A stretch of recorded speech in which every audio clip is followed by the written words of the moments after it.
a really interesting research on the benefit of doing creativity exercises like that.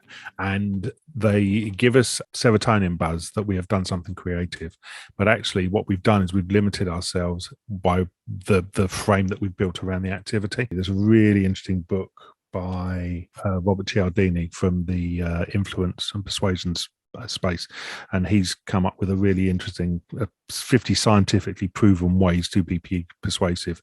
And if you look at that talks about creativity in a different way. I also recommend the one that we spoke about in our book club as well, which is the book by Alf Rain, REHN, about creativity as well. There is an industry built around creativity, which is about Mexican food, which I talked about in learning before. We move the same things around again and again and again, when actually what we should be doing is putting all of the ingredients out and allowing people to put things together in their own way.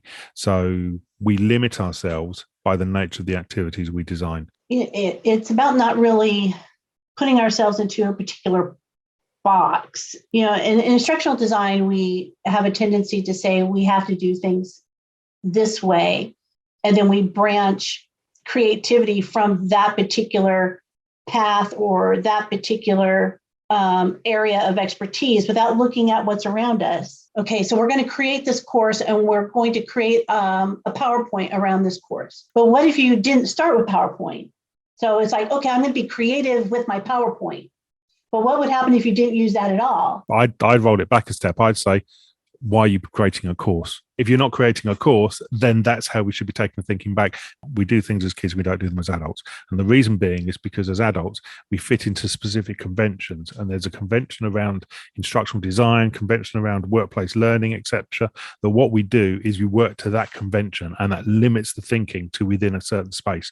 Children haven't got that limit around the thinking. Right. So it could be much more creative around it. It's not about being childish, but it's thinking about what are the conventions that are limiting the way that we're working. Absolutely, because I remember playing with Barbies when I was younger, and because now Barbie comes with all sorts of stuff, it sort of impedes your creative mind, doesn't it? Because now we've got all of these different things that we can use. You had to use the Kraft macaroni and cheese box as the bed because she fit perfectly on that. If we take away some of the constraints that are creativity imposters, take away those accessories and create your own.